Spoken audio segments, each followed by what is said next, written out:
श्री राम जय जय राम, श्री राम जय जय राम। नारायण समारंभां शंकराचार्य मध्यमाम् अस्मदाचार्यपर्यन्तां वन्दे गुरुपरम्पराम्। ओं श्री सीतारामचन्द्राभ्यां नमः। ओं उमामहेश्वराभ्यां नमः। ओं श्री एकादशी दक्षिणेश्वर धाम दरकासीनो ते नमः। आज का सत्संग में है महर्षि व्यास जी का असंतोष की कथा है। व्यास जी कहते हैं इति ब्रुवाणं संस्तूये मुनीनां दीर्घशत्रिणां वृद्धा कुलपति सूतं बहवृचः शौनको अब्रवीत। व्यास जी कहते हैं उस दीर्घकालीन सत्र में सम्मिलित हुए मुनियों में वह वृद्ध कुलपति ऋग्वेदी शौनक जी ने सूत जी की पूर्वोक्त बात सुनकर उनकी प्रशंसा की और कहा, क्या कहा? सूत जी कह शौनक जी बोले, सूत महाभागय वदनो वदतांबर कथां कथां भागवतीं पुण्यां यदा भगवान शुकहा। शौनक जी बोले, हे सूत जी, आप वक्ताओं में श्रेष्ठ हैं तथा आप बड़े भाग्यशाली हैं। जो कथा भगवान श्री सुखदेव जी ने कही थी वही भगवान की पुण्यमयी कथा कृपा करके आप जो है हम लोग सुनना चाहते हैं, आप उसे सुनाइए। वह कथा जो है किस युग में कस्मिन् युगे प्रवृत्तेयं स्थाने वा केन हेतुना कृता संचोदिता कृष्णः कृतवान संहिता मुनिः। वह कथा किस युग में किस स्थान पे और किस कारण से हुई थी? मुनिवर श्री कृष्ण द्वैपायन ने किसकी प्रेरणा से इस परमहंसों की संहिता का निर्माण किया था? उनके पुत्रों सुखदेव जी बड़े योगी समदर्शी भेदभाव रहित संसार निद्रा से जगे एवं निरंतर एकमात्र परमात्मा में ही स्थिर रहते हैं। वे छिपे रहने कारण मूढ़ से प्रतीत होते हैं। व्यास जी जब संन्यास दृष्ट्वानुयान्तमृषिमात्मजमप्यनग्नं देव्यो भिया परिदधुर्न सुतस्य चित्रं तद्वीक्ष्य पृच्छति मुनौ जगदुस्तवास्ति स्त्री पुंभिदान तु सुतस्य विविक्त दृष्टेः। व्यास जी जब सन्यास के लिए वन की ओर जाते हुए अपने पुत्र का पीछा कर रहे थे, उस समय जल में स्नान करने वाली स्त्रियों ने नंगे सुखदेव को देखा तो वस्त्र धारण नहीं किया, परंतु वस्त्र पहने हुए व्यास जी जब उधर से निकले तो व्यास जी को देखकर लज्जा से कपड़े पहन लिए। इस आश्चर्य को देख करके जब व्यास जी ने उन स्त्रियों से इसका कारण पूछा तब उन्होंने उत्तर दिया कि आपकी दृष्टि में तो अभी स्त्री पुरुष का भेद बना हुआ है, परंतु आपके पुत्र की शुद्ध दृष्टि में यह भेद नहीं है। कुरुजांगल देश में पहुंचकर हस्तिनापुर में वे पागल गूंगे तथा जड़ के समान विचरते होंगे। नगरवासियों ने कैसे पहचाना?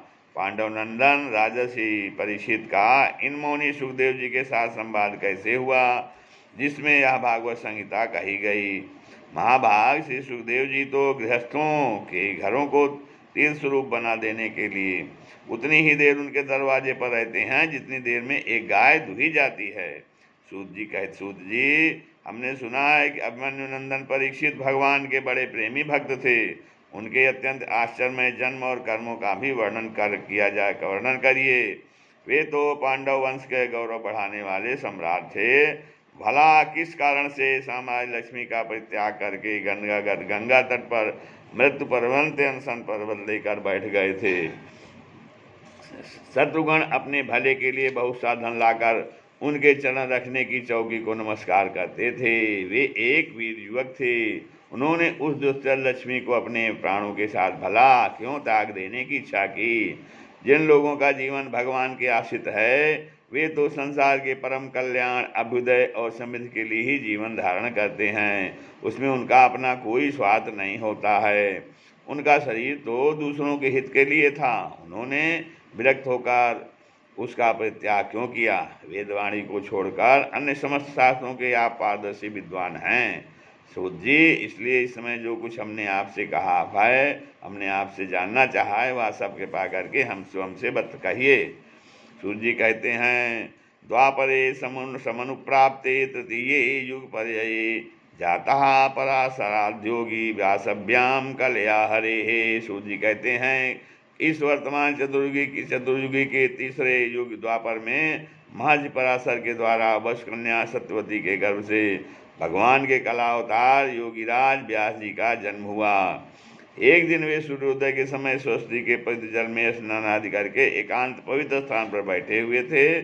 महर्षि भूत और भविष्य को जानते थे, उनकी दृष्टि अचूक थी। उन्होंने देखा कि जिसको लोग जान नहीं पाते, ऐसे समय के फेर के प्रत्येक युग में धर्म संकरता और उसके प्रभाव से भौतिक वस्तुओं के भी सत्य का ह्रास होता रहता है।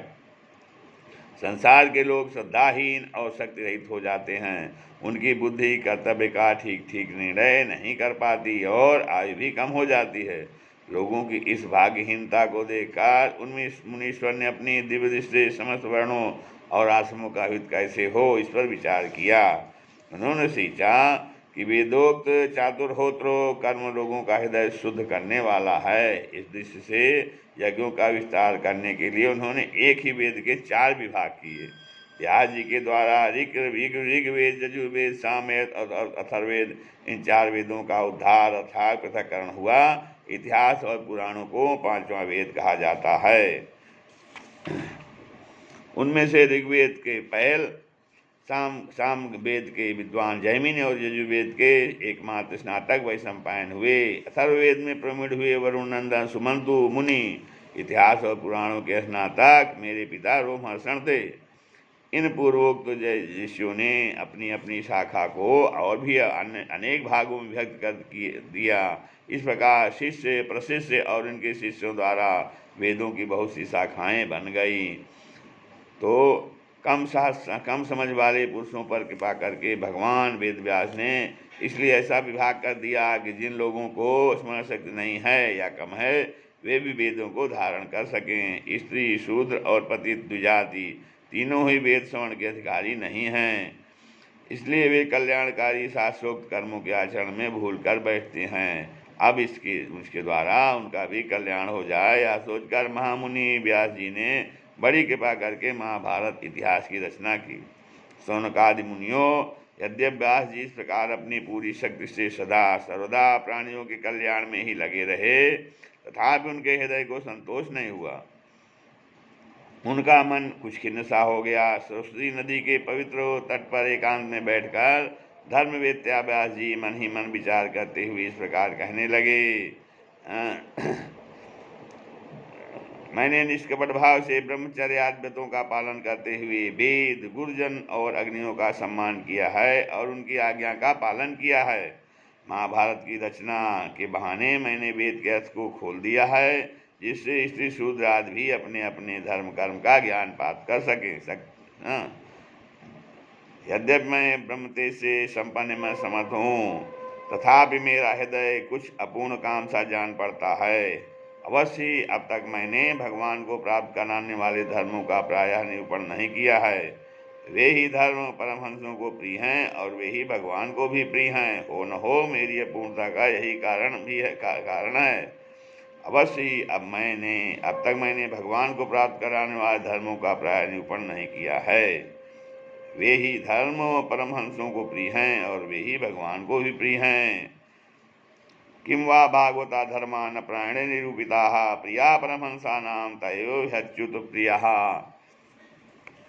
श्री कृष्ण द्वैपायन व्यास इस प्रकार अपने को अपूर्ण सामान कर जब खिन्न हो रहे थे, उसी समय पूर्वोक्त आश्रम पर देवर्षि नारद जी आ गए। तम विज्ञाय सहसा प्रत्युत्थाय गतम पुनः पूजयामासे विधिवन् नारदम सुरपूजितम। तो उन्हें आया देखा, नारद जी को आया देख करके श्री सूत जी महाराज तुरंत खड़े हो जाते हैं और वो देवताओं के द्वारा सम्मानित देवर्षि नारद जी की भी विधिपूर्वक पूजा करते हैं। श्री राम जय जय